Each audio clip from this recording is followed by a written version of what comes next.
तो हम कैसे प्रिपरेशन करें कि हम 12वीं के टाइम को यूटिलाइज करके क्या हम सीए फाउंडेशन की तैयारी भी कर लें। सबसे पहले आपको ये बात समझनी होगी कि जो सीए फाउंडेशन का कोर्स है ना, उसका सिलेबस क्या है। कुछ मत सोचो सीए फाउंडेशन के बारे में, क्योंकि सोच के सिर्फ डर पैदा होता है, सोच के सिर्फ प्रॉब्लम खड़ी होती है, सॉल्यूशन उसका मिल नहीं सकता।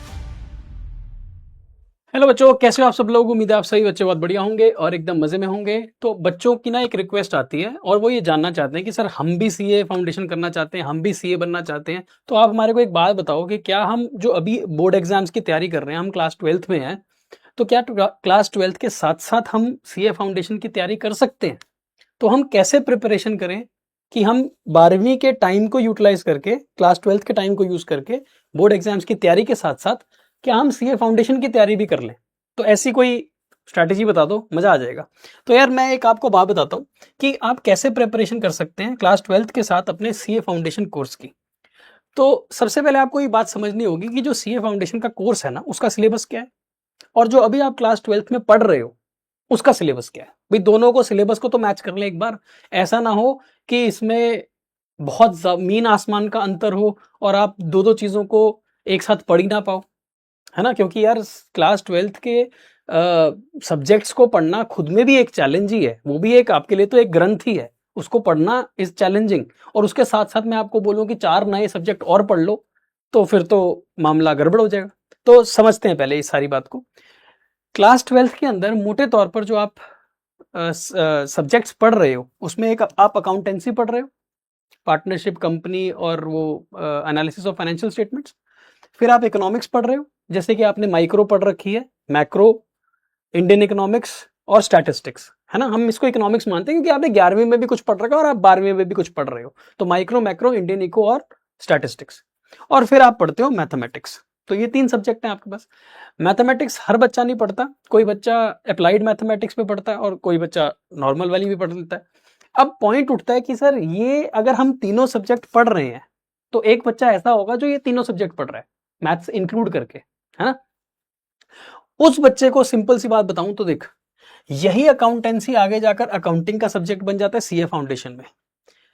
जो आपने सीए फाउंडेशन में अकाउंटिंग का सब्जेक्ट पढ़ना है उसका जो सिलेबस है वो 60 to 70, मोटे तौर पर मान के चलो 70 से 75% मान लो, 70 to 75% ये वही सिलेबस है जो सिलेबस आपने 11वीं 12वीं में पढ़ा हुआ है। तो आप 11वीं में पढ़ के आए हो अकाउंटेंसी का सब्जेक्ट, आप 12वीं में अभी हो पढ़ रहे हो सब्जेक्ट। जितना आप 11वीं 12वीं में पढ़ते हो लगभग 75%, 70 से 75% ये वही सिलेबस है। तो इसमें कोई खास अलग से कोई प्रेपरेशन करने की कोई जरूरत नहीं है आपको। जैसा आप अकाउंटेंसी का सब्जेक्ट अभी तक पढ़ रहे हो, 11वीं में पढ़ रहे हो या 12वीं में पढ़ रहे हो या पढ़ चुके हो, सेम है, एग्जैक्टली हूबहू सेम है। 70-75% सेम मामला है। तो कुछ नया नहीं करने की जरूरत है आपको, इसके बारे में चिंता नहीं करनी है। आप इसी पे फोकस करो, अपना अकाउंटेंसी का सब्जेक्ट स्ट्रॉन्ग करो, सीए फाउंडेशन हो जाएगा अकाउंटेंसी का सब्जेक्ट, छोड़ दो इसको, ठीक है। फिर आते हैं इकोनॉमिक्स पे। आपने माइक्रो पढ़ी है, मैक्रो पढ़ी है, इंडियन इको पढ़ी है और आपने स्टैटिस्टिक्स पढ़ी है। जो आपने इकोनॉमिक्स के अंदर पढ़ रखा है 11वीं 12वीं के अंदर, वो सारा का सारा मामला यहां पर सेम है। हाँ, वो एक अलग बात है कि यहां पर इकोनॉमिक्स के अंदर आपको एक्स्ट्रा बहुत कुछ पढ़ना पड़ेगा। तो मैं यहां पर इसको 50% मान के चल रहा हूं कि 50% आपका सेम है, बाकी 50% आपको एक्स्ट्रा कुछ नया पढ़ना पड़ेगा, जिसमें इंटरनेशनल लेवल की भी चीज पढ़नी पड़ेगी, बैंकिंग और इंडस्ट्री से रिलेटेड बातें एक्स्ट्रा पढ़नी पड़ेगी, बहुत कुछ एक्स्ट्रा पढ़ना पड़ेगा। लेकिन बेस, जो बेस है वो सेम रहता है। तो आप इस बेस को स्ट्रॉन्ग करो, micro, macro, Indian eco, statistics, इस बेस को स्ट्रॉन्ग करो। ये उसके ऊपर बिल्ड अपॉन करना है, टाइम मिलेगा, हो जाएगा। जो मैथमेटिक्स आपने अभी तक पढ़ी है, जैसे कि 10वीं तक के आपने एलिमेंट्री मैथमेटिक्स पढ़ी है ना, 5th 6th 7th ऐसे करते करते 10वीं तक तो सबने पढ़ रखी है। 11वीं और 12वीं के अंदर कुछ बच्चों ने मैथ्स लिया है, कुछ बच्चों ने नहीं लिया, कुछ ने नॉर्मल वाला लिया, कुछ ने अप्लाइड मैथमेटिक्स लिया, है ना। तो अगर आपके पास मैथमेटिक्स है, चाहे नॉर्मल वाली है जो सारे पढ़ते हैं साइंस वाले बच्चे, चाहे अप्लाइड मैथमेटिक्स है जो आप लोग पढ़ते हो, अगर आपके पास मैथमेटिक्स है तो आपका मामला सिंपल है। मैं ये नहीं कह रहा कि हो ही जाएगा, पर आपने क्योंकि मैथमेटिक्स पढ़ रखी है, आप मैथमेटिक्स पढ़ रहे हो, आपने 11वीं 12वीं के लेवल की भी मैथ्स कर रखी है, है ना? तो बहुत कुछ आपने इसमें कंसिडर कर रखा है, लेकिन फिर भी इसमें बहुत सारी चीजें, लॉजिकल रीजनिंग वगैरह एक्स्ट्रा चीजें आती हैं, तो एक्स्ट्रा तो काम करना ही पड़ेगा, लेकिन बेस आपके पास है, आपका एक सॉलिड बेस है अगर आपके पास मैथ्स है। जिस बच्चे के पास मैथ्स नहीं है 11वीं 12वीं वाली, बट उसने 10वीं तक तो कर रखी है ना, उसको थोड़ी एक्स्ट्रा मेहनत करनी पड़ेगी, क्योंकि जो बच्चे ने 2 साल यहाँ पर 11वीं 12वीं में एक्स्ट्रा मेहनत करी मैथ्स लेके, वो आपने तो करी नहीं होगी, तो आपको एक्स्ट्रा काम करना पड़ेगा। तो लगभग लगभग ये वाला सिलेबस भी मिलता है यहाँ पर। तो ये 3 सब्जेक्ट एज इट इज यहाँ पर देखने को मिलते हैं, सेम सब्जेक्ट। सिर्फ एक्स्ट्रा कौन सा सब्जेक्ट आपको देखने को मिलेगा, वो है लॉ, बिजनेस लॉ। ये किसी बच्चे ने नहीं किया, कोई नहीं करता ये, क्योंकि 11वीं और 12वीं के सिलेबस में लॉ है ही नहीं आपको। तो ये एक ब्रांड न्यू सब्जेक्ट है, ये नया सब्जेक्ट है, इसके ऊपर तो आपको बिल्कुल अलग से ही स्टार्टिंग से ही पढ़ना पड़ेगा। बाकी के 3 सब्जेक्ट तो फिर भी आपके सेम है। अकाउंटेंसी 60-70-75% सेम है, इकोनॉमिक्स 50% सेम है, मैथ्स को मान लो आपने कर रखा है तो 40-50% तो आपने कर ही रखा होता है ना? लेकिन ये business law is a brand new subject, आपने किया ही नहीं है कभी। ठीक है, ओके, ये तो अब बात हो गई सिलेबस वगैरह की।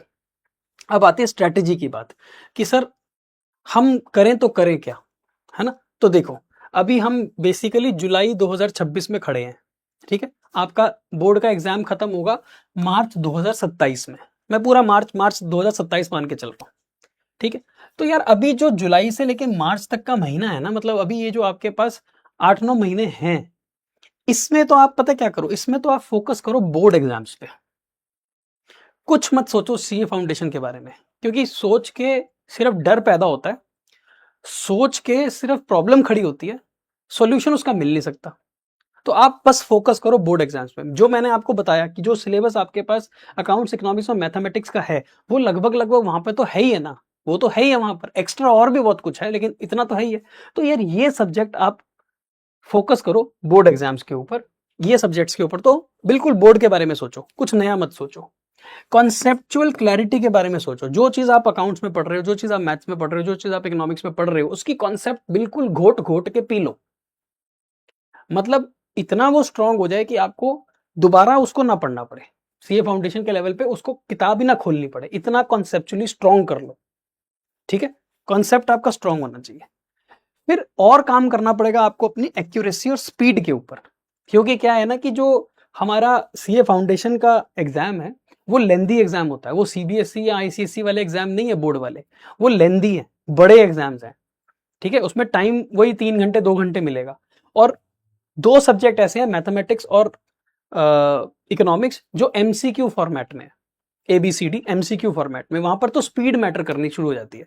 तो अभी से ही, आज से ही आप क्या करो, तैयारी करो बोर्ड एग्जाम्स की, सिलेबस बोर्ड वाला पढ़ो, 11वीं 12वीं वाला सिलेबस पढ़ो, सीए फाउंडेशन के सिलेबस के बारे में चिंता मत करो, जो पढ़ रहे हो वो सारा का सारा सीए फाउंडेशन में आना ही आना है, इसलिए जितना भी पढ़ रहे हो उसका कॉन्सेप्ट बिल्कुल क्लियर होना चाहिए, हर चीज क्रिस्टल क्लियर होनी चाहिए, कोई शंका नहीं होनी चाहिए, कोई प्रॉब्लम नहीं होनी चाहिए, उसके अंदर कोई डाउट नहीं रहना चाहिए, कोई ऐसी चीज नहीं होनी चाहिए जिसको आप बोलो कि कल देखेंगे परसों देखेंगे, आज पढ़ रहे हो, आज के आज कॉन्सेप्ट क्लियर करके आगे चलो।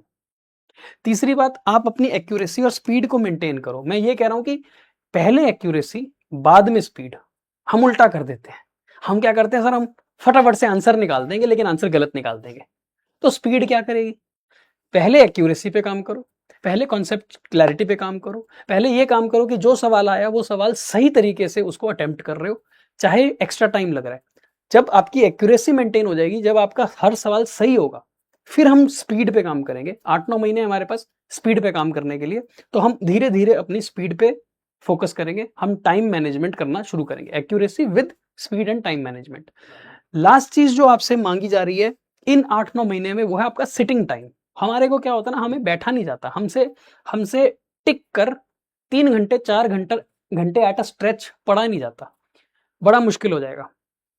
सीए फाउंडेशन या सीए कोर्स आपसे डेडिकेशन मांगता है, वो आपसे सिटिंग मांगता है। सिटिंग का मतलब है कि एक ही कुर्सी पर कितने घंटे बैठकर आप लगातार पढ़ सकते हो बिना किसी डिस्ट्रैक्शन के।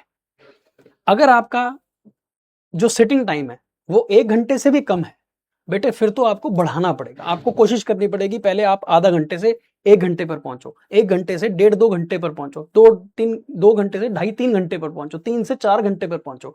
आपको अपना सिटिंग टाइम बढ़ाना पड़ेगा एट एनी कॉस्ट, कुछ भी करना पड़ेगा, आपको म्यूजिक छोड़ना पड़ेगा, आपको मोबाइल फ़ोन छोड़ना पड़ेगा, ठीक है? आपको दोस्तों से बात करनी छोड़नी पड़ेगी, आपको चैटिंग छोड़नी पड़ेगी, सब कुछ छोड़ना पड़ेगा, क्योंकि अगर आपको सिटिंग टाइम बढ़ाना है, तो आपको बैठकर पढ़ना पड़ेगा। आई बात समझ में? तो सिटिंग टाइम को जितना आप इलोंगेट कर सकते हो, जितना आप इंक्रीज़ कर सकते हो, जितना आप बढ़ा सकते हो, उतना बेटर है।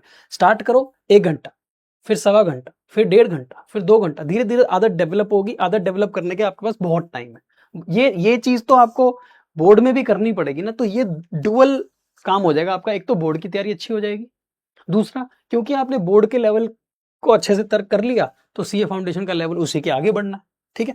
तो पहले तो आप बोर्ड पे फोकस करोगे, सारी बातों को आप समझोगे। उसके बाद आप देखो कि जब आप मार्च में बोर्ड का एग्जाम दे दोगे, तो आप एक तरह से फ्री हो जाओगे, बोर्ड के बर्डन से फ्री हो जाओगे। अब आपको बोर्ड का एग्जाम के बारे में नहीं सोचना, वो तो दे दिया आपने। अब आपकी जो आगे की प्रिपरेशन है वो ये है कि या तो आप मई 2027 का अटेम्प्ट दोगे, जो कि 2 महीने के 1 महीने के बाद ही आ जाएगा, है ना? मार्च के बाद अप्रैल ही रह जाएगा, मई से एग्जाम आ जाएगा, या फिर आप सितंबर का अटेम्प्ट दोगे। बहुत बच्चे ऐसे होते हैं जो मई का अटेम्प्ट नहीं देते। क्यों नहीं देते हैं? क्योंकि उनको लगता है कि 1 महीने में सीए फाउंडेशन की डेडिकेटेड तैयारी नहीं कर सकते, जो कि डिफिकल्ट है। मैं ये नहीं कह रहा कि ईजी है, डिफिकल्ट है, बिकॉज एक सब्जेक्ट जो लॉ है वो तो बिल्कुल ब्रांड न्यू सब्जेक्ट है। अब वो ब्रांड न्यू सब्जेक्ट की तैयारी 1 महीने में आप कर नहीं सकते। हाँ, अब वो तैयारी को 1 महीने में इसलिए नहीं कर सकते क्योंकि वो सब्जेक्ट ही बहुत बड़ा है। मतलब 3 महीने तो वैसे ही उसकी 80-90 लेक्चर तो उसके आपको लगाने ही पड़ेंगे। अब या तो आप जनवरी से शुरू कर दो लॉ को पढ़ने के लिए, फिर होता क्या ना कि बोर्ड में आपकी अटेंशन डाइवर्ट हो जाती है।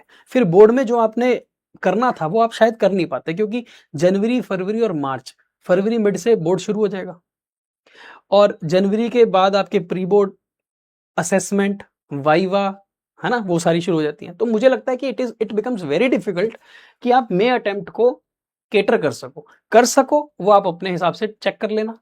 आप यूट्यूब को देखो, आप लॉ के बारे में समझो, देख लेना। मुझे लगता है इट इज डिफिकल्ट, पर what I recommend to students is go for September attempt. चिंता मत करो, मई का अटेम्प्ट नहीं देना मत दो, go for September attempt. Best thing is September. क्यों? क्योंकि आपके पास अप्रैल, मई, जून, जुलाई, अगस्त 5 महीने डेडिकेटेड आपके पास होते हैं सीए फाउंडेशन को क्रैक करने के लिए। उस टाइम पर अगर आप बिल्कुल सब कुछ छोड़ छाड़ के सिर्फ सीए फाउंडेशन के 4 सब्जेक्ट्स की तैयारी करोगे, तो वो आपके लिए एक बेटर अपॉर्चुनिटी है, ठीक है? तो ये पूरा टाइम जो है, ये तो पूरा टाइम आप सीए फाउंडेशन को ही डेडिकेट करोगे। इससे पहले आप बोर्ड को डेडिकेट करोगे, लेकिन जब आप बोर्ड की पढ़ाई कर रहे हो तो आप ये बातें याद रखना, स्पीड, एक्यूरेसी, सिटिंग, है ना, कॉन्सेप्ट क्लैरिटी, ये आपका पूरा 100% फोकस होना चाहिए। सही है? तो आई थिंक ये आपकी स्ट्रैटेजी होनी चाहिए।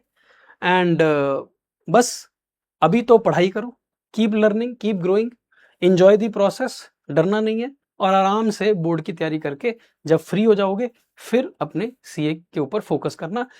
हमारा पॉइंट ये नहीं है कि आप कितनी जल्दी सीए बनोगे, नहीं। मैं कभी भी किसी बच्चे को ही नहीं बोलता कि how fast you should become a CA, कि हम 20 साल में बन जाए, सारी 21 साल में बन जाए। अरे बन जाओ, ये इंपॉर्टेंट है। कितनी जल्दी बन रहे हो ये इंपॉर्टेंट नहीं है, ये मैटर नहीं करेगा। 21 साल का सीए इज इक्वल टू 22 साल का सीए। 22 साल में सीए बने इज इक्वल टू 23 साल में सीए बन गए। बन गए ना, बन गए ना। अच्छे बनो, जल्दी बनने से कुछ नहीं होगा यहाँ पर, ठीक है? So keep learning, keep growing, और ऐसी इंफॉर्मेशन के लिए आपको फिर से किसी अगली वीडियो में मिलेंगे। Till then take care and bye bye.